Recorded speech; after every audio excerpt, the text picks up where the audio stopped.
Hey folks, this is JR with DIY Prepper. Welcome to the channel. If you've watched me for any length of time, you know that I talk a lot about bugging in or sheltering in place. And the reason for that is that in most situations, it's going to be your best chance of survival. It's where a lot of us have most, if not all, of our preps, and you're going to be familiar with that area. Those are both things that can give you a big advantage. But all of that being said, and here comes the part some of y'all aren't going to like, it is important to have a plan B also, if at all possible. With everything going on in the world now, I think it would be very wise to have an exit strategy if you live somewhere that could potentially be affected if things start to get a little bit more spicy than what they are right now. And the first thing that comes to mind when folks think of global conflict is going to be major population centers. And yes, a lot of those will be targeted. But also another really important thing to think about is, do you live near anything with strategic importance? Because a lot of those things could very well be hit before any population centers are. This kind of situation could result in you never being able to go home again. Maybe your home doesn't exist, or it's just simply too dangerous to go anywhere near it. So this video is going to cover things that you should take with you if you have to bug out, and there's a chance that you may never be able to go home again. The first thing that you should try to take with you, and a lot of y'all probably already guessed it, is going to be your bug out bag. This has different kinds of survival gear and supplies that you and the other members of your family will need, and preferably each member of your family should have one. While it would be very beneficial if you could take all of the other items that we're going to be discussing today with you, in case you have to abandon your vehicle and you can't take any of that other stuff with you, your bug out bag will at least give you a fighting chance. And when it comes to what you should keep in your bug out bag, at the very basic, you should have the 10 C's covered. The first C is going to be cutting tools, and in this case, it could be something like a fixed blade knife along with a saw and a multi-tool. You need to have a combustion device, which could be a lighter, a ferro rod, and then something like Vaseline cotton balls. Also have cover or shelter, and this is going to consist of things like clothing. You can also have tarps in here, emergency blankets, maybe an ultralight tent. Then you need a container, and this is going to be something that you can boil water and maybe cook in. And for mine, that's going to be a Pathfinder water bottle set. Then cordage, that can just be simple paracord. You need a candling device, which can be a flashlight or a headlamp. Next thing is going to be cotton material, and in most cases, this is going to be some kind of bandana. You can use it as a pre-filter to extend the life of your water filter. You can also use it as a signaling device. You'll also need cargo tape, and for most people, this is going to be duct tape.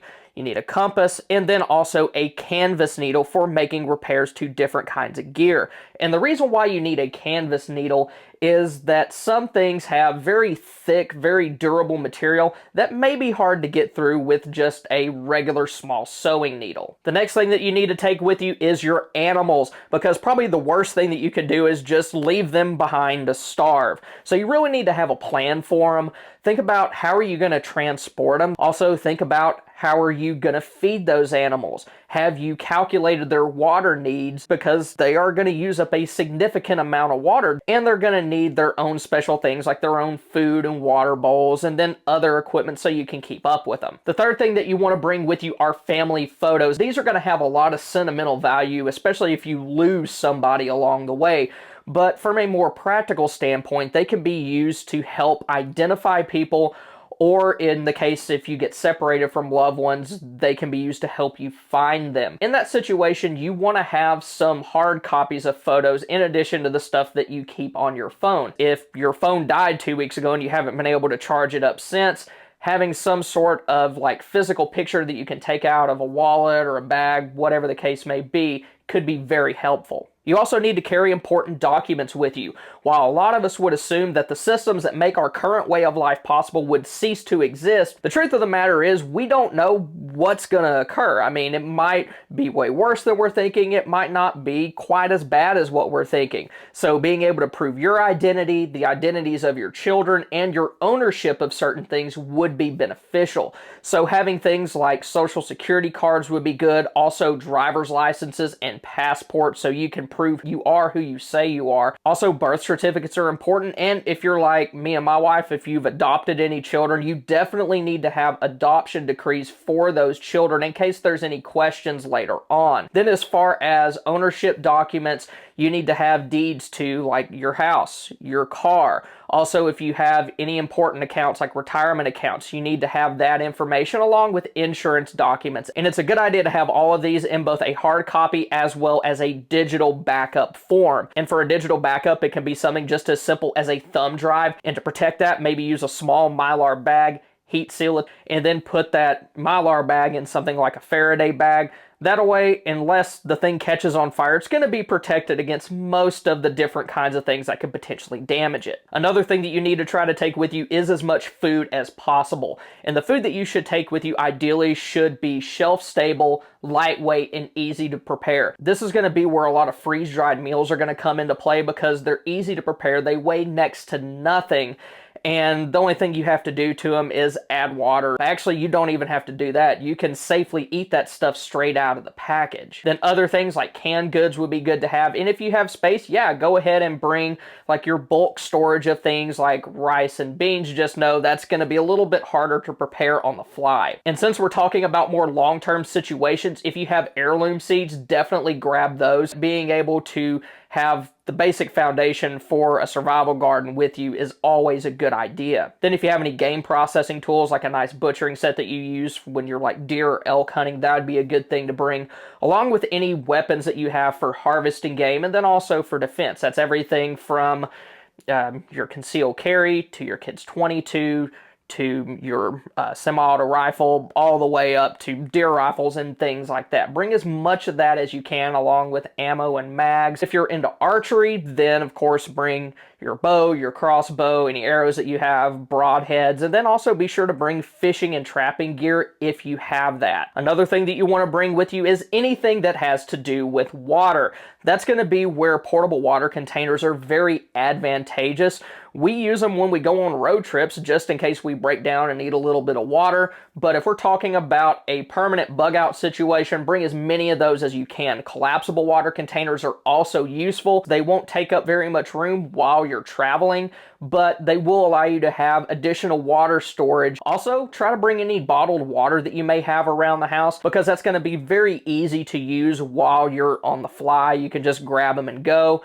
Then also, make sure that you bring water purifiers or water filters, and that can be anything from a small Sawyer Mini all the way to something like a Berkey if you have that. And if you have something like a countertop water filter and you have additional filtering elements in storage, grab those as well. And then things like the Kelly kettle are very good for boiling water. Actually, the Kelly kettle was designed specifically to boil water, so that'll help remove any bacteria, viruses, or any other microorganisms that are inside of there. And you can also use the Kelly kettle for cooking other things also if you get the full kit. And really, the full kit doesn't take up all that much more room than just the kettle and the fire base. Another group of items that you should take with you is anything to do with shelter. And most people, they're going to think of a tent first, and if you have one of those you can throw in your car, great. But also other things like tarps could fit in this category, along with emergency blankets.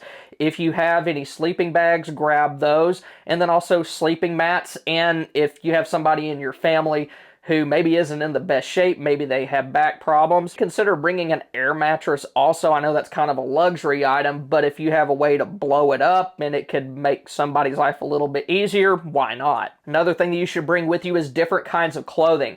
And while we're kind of towards the end of the winter now and a lot of people's minds would go towards cold weather gear, it's also important to bring some warmer weather gear as well, because if we're planning for a long-term situation, eventually it is going to warm up again. You also need to make sure that you have plenty of socks and underwear. And when it comes to socks, have things that will be good when you're on your feet a whole lot. Then don't overlook things like work clothes, work boots, also gloves to protect your hands while you're doing different kinds of physical labor. And rainwear is another good thing to bring along as well. The next group of items that you should try to bring are going to be things that have to do with lighting and energy production. And this could be something as simple as an inverter that you hook up to your car battery so you can power other things. But if you have something like a solar generator, that would be a very good thing to bring along, because you're not going to need to store fuel for it. If you have a power station and some panels, then you can at least charge small essential devices. If you've put together a lights out kit, that would be another good thing to throw into your car.